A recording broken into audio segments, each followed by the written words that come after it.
گاهی وقتا میشه از حرفی که همکارت، دوستت، اقوامت و یا حتی یه آدم غریبه بهت زده ساعتها و حتی روزها ناراحت و عصبانی هستی. یهو به خودت میای میبینی هم زمانت رو از دست دادی، هم کلافه‌ای، هم کارایی سابق رو نداری، اصلا هیچ کاری نمیتونی انجام بدی، روتین زندگیت به هم ریخته، اصلا احساس خوبی نداری و حتی گاهن شده متقابلا واکنش افراطی بروز بدی و بعداً پشیمون بشی. در عوض حتما تو اطرافت بعضیا رو دیدی که وسط کلی دردسر و شلوغی و آشوب آرومن، حالاها ناراحت نمیشن، خیلی کم و دیر عصبانی میشن، کمتر به هم میریزن، اصلا انگار یه جور جادوی درونی دارن. ولی راستش جادو نیست، یه جور طرز فکره، یه چارچوب ذهنیه، یه ذهنیت قوی و محکمی دارن که به خاطر همین آرومن.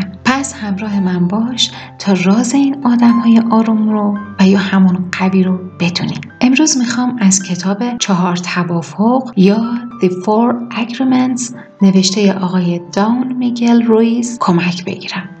اگه این 4 اصل رو بدونی دیگه هیچ کس و هیچ چیز نمیتونه به این راحتی یا ناراحتی یا عصبانیت کنه. این 4 اصل خیلی راحت و شفاف بیان شدن ولی خیلی مهمه که بدونی و عمل کنی. اصل اول، مراقب کلامت باش. یه روز یه مادر خسته بعد یه روز کاری شلوغ برگشته خونش، میبینه دختر کوچولوش با صدای بلند آواز میخونه و میرقصه. مادر قصه ما که هم خسته بود و هم سردرد داشت نمیتونه تحمل کنه و با عصبانیت به دخترش میگه ساکت شو، صدای خیلی بدی داری، دیگه نخون. واقعیت این بود که صدای دختره صدای بدی نبود ولی اون دختر باور کرد و بعد از اون روز دیگه نخون و حتی نرقصید. از حرف زدن هم خجالت میکشید. شده بود یه دختر خجالتی که احساس میکرد صدای خوبی نداره و حرف زدنش باعث سردرد اطرافیانش میشه، در حالی که اون حرفا اصلا واقعیت نداشتن، فقط از خستگی و شرایط روحی مادرش نشأت گرفته بودن. کلمات قدرت خیلی زیادی دارن. اونا میتونن زیباترین رویا رو خلق کنن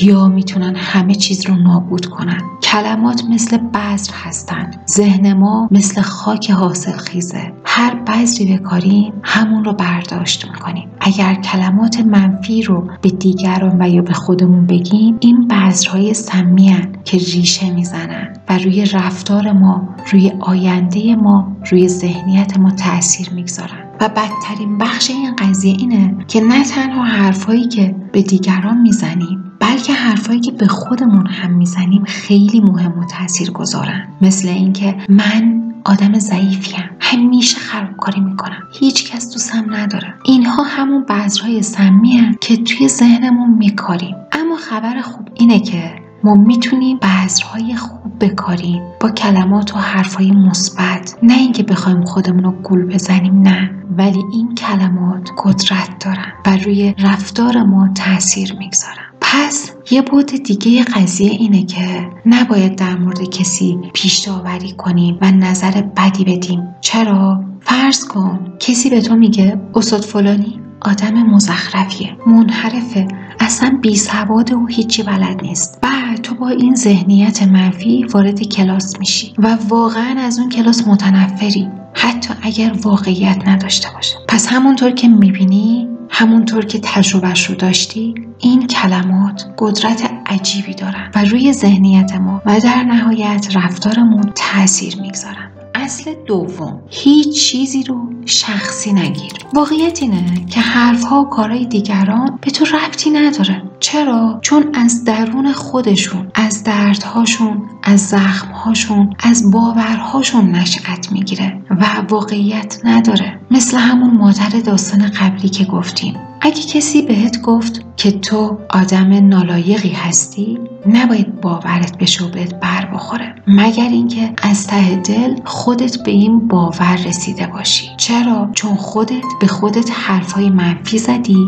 و این حرفا مثل همون بذر سمی توی ذهنت ریشه زده. پس چیزی رو شخصی نگیر. اگر قرار باشه حرفای بقیه رو راجع به خودمون سریع قبول کنیم، مثل این میمونه که زباله احساسی طرف مقابل رو داری با خودت حمل میکنی. حتی وقتی کسی ازت تعریف میکنه، به این فکر کن که ممکنه این حرفا فقط حس و حالش بوده باشه، نه واقعیت. بریم سراغ اصل سوم. ولی اگه تا اینجا ویدیو برات مفید بوده، ممنون میشم که لایک و سابسکرایب کنی. راستی نظرت رو هم همینجا برام بنویس. اصل سوم، هیچ وقت فرضیه سازی نکن. ما آدما استاد فرضیه ساختنیم. مثلا همسرت یا پارتنرت گوشی دستشه، داره لبخند میزنه، تو با خودت میگی حتما داره با یکی چت میکنه، داره به من خیانت میکنه. یا سر کار رئیست میگه بیا کارت دارم، تو فکر میکنی حتما میخواد اخراجت کنه و بعد توی ذهنت یه فیلم کامل میسازی و عصبی و مضطرب میشی، در حالی که هیچ کدوم از اینا واقعیت نداشته. یا مثلا پارتنرت ناراحته، تو فکر میکنی حتما از دست تو ناراحته، در حالی که شاید سردرد داره یا شاید محل کارش اتفاقی افتاده که ناراحتش کرده. پس به جای فرضیه ساختن، سوال بپرس، شفاف سازی کن، حرف بزن. مثلا بگو دیدم حالت خوب نیست، چیزی شده؟ اتفاقی افتاده؟ چیزی که مربوط به من باشه؟ ارتباط واقعی یعنی همین، یعنی گفتگو کردن، نه حدس زدن. خیلی از مشکلات ما آدما از همینجا شروع میشه.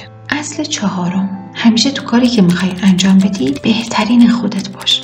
اگه این کارو کنی دیگه هیچ دلیلی برای سرزنش کردن خودت نداری. وقتی میدونی تمام تلاشت رو کردی، اگه کسی هم ازت انتقاد کنه اذیت نمیشی، چون با خودت رو راستی. آدمی که در صلح با خودشه خیلی سخت میشه اذیتش کرد و این همون چیزیه که اصل چهارم بهت میده: آرامش درونی، اعتماد به نفس و بی‌نیازی از تایید دیگران. حالا یعنی چی بهترین خودت باش؟ فرض کن 2 نفر میرن باشگاه، یکی سالم و پر انرژیه، وزنه سنگین میزنه، اون یکی سرما خورده و به زور خودشو کشونده بره باشگاه. هر دو بهترین خودشون انجام دادن. بهترین بودن یک هدف ثابت نیست، بستگی به شرایط داره.